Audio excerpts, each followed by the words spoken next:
అప్పుల బాధలు వెంటాడుతున్నాయా? అయితే 6 JVR వారి జాతిరత్నాలు ధరించండి. హలో అండి, అందరికీ నమస్కారం. నేను మీ కట్టా కార్తీక్. ఆడుదాం ఆంధ్ర అన్నారు, ఆంధ్రప్రదేశ్తో ఆడుకున్నారు. ఆంధ్రప్రదేశ్తో పోనివ్వండి, అన్ని విషయాల్లో ఆడుకున్నారు, వేరే విషయం. కానీ చివరికి వైసీపీ క్యాడర్తో కూడా ఆడుకున్నారు. నాణ్యమైనటువంటి క్రికెట్ కిట్ కాకుండా, నాణ్యమైన వాలీబాల్ కిట్ కాకుండా, బ్యాడ్మింటన్ కిట్ కాకుండా, నాణ్యత లేనివి వైసీపీ కార్యకర్తలకు ఇచ్చేసి, ఇదిగో మీకు ఇచ్చేసాం, పండగ చేసుకోండి, మన పార్టీకి ఓటు రేపిచ్చండి అని చెప్పారట. ఎంత దారుణం! సొంత పార్టీ కార్యకర్తలకు కూడా అవినీతితో కూడినటువంటి పనులు చేయటమేనా? సొంత క్యాడర్ని, సొంత కార్యకర్తలను కూడా మంచిగా చూసుకోరా? ఇప్పుడు రోజాకి సంబంధించినటువంటి స్కాము బయటకు వచ్చింది. శాప్ ద్వారా 119,20,00,000 రూపాయలు ఈ రకంగా దుర్వినియోగం చేశారు. రాష్ట్ర వ్యాప్తంగా కలెక్టర్ జనరల్ ఫండ్ నుంచి కూడా విడుదల చేపించి 400 కోట్ల రూపాయలను ఈ రకంగా దుర్వినియోగం చేశారు. ఇవే అంటే ఆడించిన క్రీడలకి బిల్లులు ఎలా పెట్టారు, 4 కోట్ల రూపాయలు ముగింపు వేడుకల పేరుతోటి ఎలా నొక్కేశారు, ఇవి అన్నీ కూడా విజిలెన్స్ నివేదిక ఇచ్చినట్టు తెలుస్తోంది. డీజీపీ గారి టేబుల్ మీదకి ఆ విజిలెన్స్ నివేదిక చేరుకుంది. అది రాష్ట్ర ప్రభుత్వ పెద్దల చేతికి చేరాల్సి ఉంది. రేపు మాపో ఏసీబీ ఎంక్వైరీ పడుతుంది అంటున్నారు. దాని గురించి మరిన్ని వివరాలు, విశ్లేషణ కూడా తీసుకునే ప్రయత్నం చేద్దాం. నాతో ఉన్నారు సీనియర్ జర్నలిస్ట్ డివి శ్రీనివాస్ గారు. సార్ నమస్కారం. సార్, యువజన క్రీడా శాఖ మంత్రిగా ఆర్కే రోజా గారు వైసీపీ అధికారం ఉన్నప్పుడు చివరి 2 సంవత్సరాలు పనిచేశారు. ఆమె మంత్రిగా ఉన్నప్పుడు జరిగినటువంటి స్కీము ఆడుదామాంధ్ర ఒక పెద్ద స్కామ్గా మిగిలిపోయింది అనేది ఇప్పుడు వస్తున్నటువంటి ఆరోపణ. ఈ ఆరోపణకు సంబంధించి ఏం చెప్తారు? బంతి స్పిన్ అవుతూ వస్తాను, డిఫెన్స్ ఆడుతూ బ్యాట్ జస్ట్ పెట్టాం, బ్యాట్ ఇరిగింది. లేదు, కాక్ పైన గాల్లో కాక్ ఉంది, షాట్ కొట్టాను, ర్యాకెట్ ఇరిగి పడింది. ఇలాంటి క్రీడా పరికరాలు సంప్రదించాల్సిన చిరునామా తాడేపల్లి ప్యాలెస్, జగన్మోహన్ రెడ్డి, లేకపోతే రోజా నగరియా. ఇటువంటి క్రీడా పరికరాలు ఏది అటు ఢిల్లీలో లేకపోతే బెంగళూరులో, యూపీలో పట్టుకొచ్చారు. 6 కంపెనీలే ఈ మొత్తం ఈ పరికరాలని తయారు చేసి వీళ్ళకి ఇచ్చాయి. ఆ క్రికెట్ బ్యాట్ దేంతో చేశారు? అది యాపకట్ట. అంటే ఇప్పుడు మొత్తం ఒక 40 కోట్లు ఈ క్రీడా పరికరాల కొనుగోళ్ళకి వాడిన సొమ్ము. 119 కోట్ల స్కామ్ అంటున్నారు దీన్ని. ఎన్నికలకు ముందు పెట్టారు, ఆడుదాం ఆంధ్ర అన్నారు. ఏం ఆడారు? ఆంధ్రప్రదేశ్తో ఆడుకున్నారు.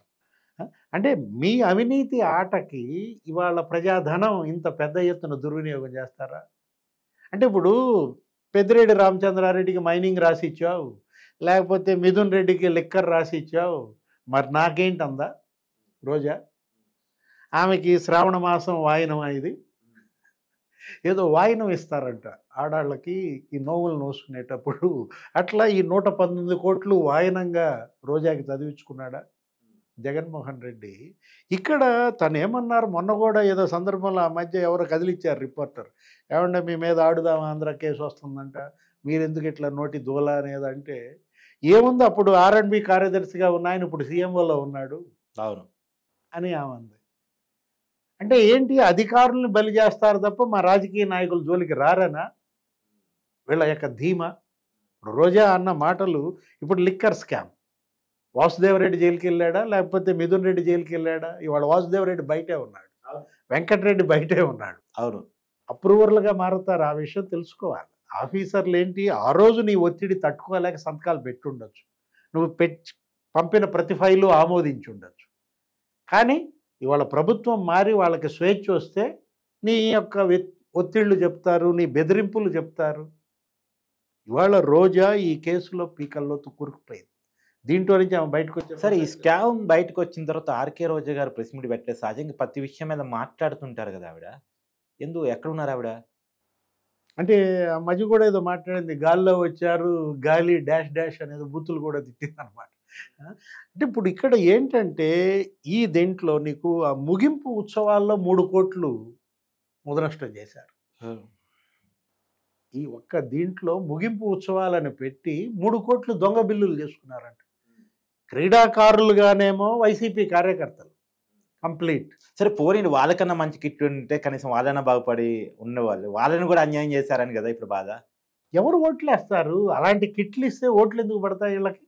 ఓట్లు ఎందుకు వేస్తారు? దాని ఫలితమే వాళ్ళు అనుభవించారు. కిట్లు కాదు, prize money scam. Prize money కూడా నీకు నియోజకవర్గానికి మరి 30,000, 20,000, 10,000 పెట్టారు. జిల్లాకి 60,000, మరి 30,000, 15,000 పెట్టారు. రాష్ట్ర స్థాయిలో 5 లక్షలు, 3 లక్షలు, 2 లక్షలు పెట్టారు. ఆ ప్రైజ్ మనీ అంతా ఎవరికి? వీళ్ళే పంచుకున్నారు. ప్రకాశం జిల్లాలో అంటే ఒక శాప్ అధికారి గెలిచిన వాళ్ళందరికీ పేర్లు ఆ జాబితాలో ఫ్యామిలీ మెంబర్స్ పెట్టాడట. అంటే మొత్తం 60,000, 30,000, 15,000 ఆయనే లాగేసుకున్నారు. అంటే ఇప్పుడు మీరే అంత ఉంటే మేము ఇంకెంత తినాలన్నట్టుగా పోటీపడి మేసేశారు దీంట్లో. అటు శాప్ అధికారులు, ఇప్పుడు ఎవరైనా బైరెడ్డి సిద్ధార్థ రెడ్డి, కొత్త శాప్ చైర్మన్ రవినాయుడు బాధ్యతలు స్వీకరించే లోపు ఫైళ్లు తగలబెట్టారట. ఫైళ్లు తగలబెడితే మాసిపోతుందా? మొత్తం రిట్రీవ్ చేశారు.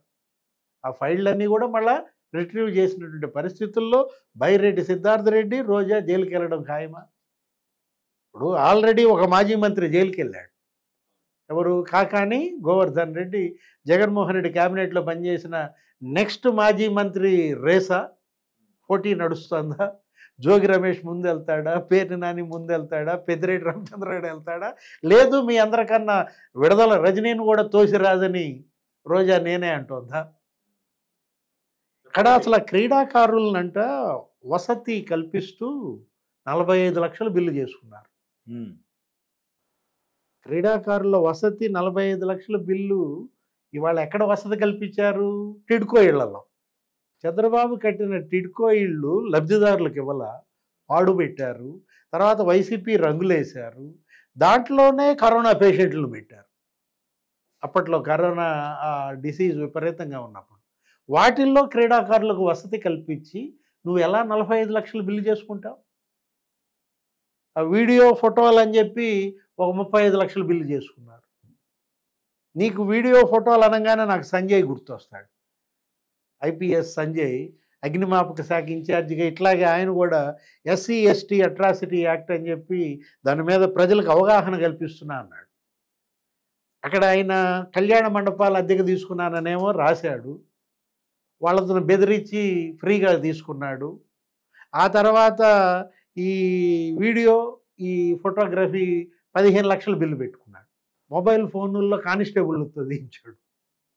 దానికి 15 లక్షలు. అదొక కేసు ఆయన మీద నడుస్తుంది. ఏంటది? అది 1,12,00,000 ఏమో స్కామ్. అది ఇవాళ రూపాయి నువ్వు దుర్వినియోగం చేసిన కేసే. వాళ్ళ ఇప్పుడు ఒక ప్రభుత్వ అధికారులు జైలుకి వెళ్ళడం కాదు, ఈ కేసులో వాళ్ళని ఒత్తిడి చేసి సంతకాలు పెట్టించినటువంటి ప్రజాప్రతినిధులంతా కూడా జైలుకి వెళ్తున్నారు. మిథున్ రెడ్డే జైలుకి వెళ్ళాడు. చెవిరెడ్డి భాస్కర్ రెడ్డి జైలుకి వెళ్ళాడు. ఇప్పుడు రోజా జైలుకా? మొత్తం తిరుపతి స్వామివారి సొమ్ము ఎవరైతే మేసేశారో ఇప్పుడు 7 కొండల వాడే వాళ్ళని జైలుకి పంపిస్తున్నాడా? తిరుపతి పైన గోయిందుడిని పెట్టుకుని కింద గుండాలుగా చేరారు వీళ్ళంతా. ఎవరు? చెవిరెడ్డి భాస్కర్ రెడ్డి ఒకవైపు, పెద్దిరెడ్డి కుటుంబం ఒకవైపు, లేకపోతే సుబ్బారెడ్డి ఒకవైపు. 4 వైపులా 4. చెవిరెడ్డి భాస్కర్ రెడ్డి దగ్గర నుంచి, భూమన కరుణాకర్ రెడ్డి దగ్గర నుంచి మొత్తం అందరూ జైళ్ళకేనా? భూమన కరుణాకర్ రెడ్డి కూడా ఇప్పుడు లిక్కర్ మాఫియాలో ఉన్నాడంటున్నారు. ఈశ్వర్ కిరణ్ కుమార్ రెడ్డి అతను ఇవాళ భూమన కరుణాకర్ రెడ్డి బినామీ అంటున్నారు. అంటే భూమన కూడా జైలుకి తప్పదా? ఏదో ప్రోగ్రాం పెట్టుకున్నట్టుగా ఉంది. ఏది? జైలు పిలుస్తోందా వీళ్ళందరినీ? Thank you sir.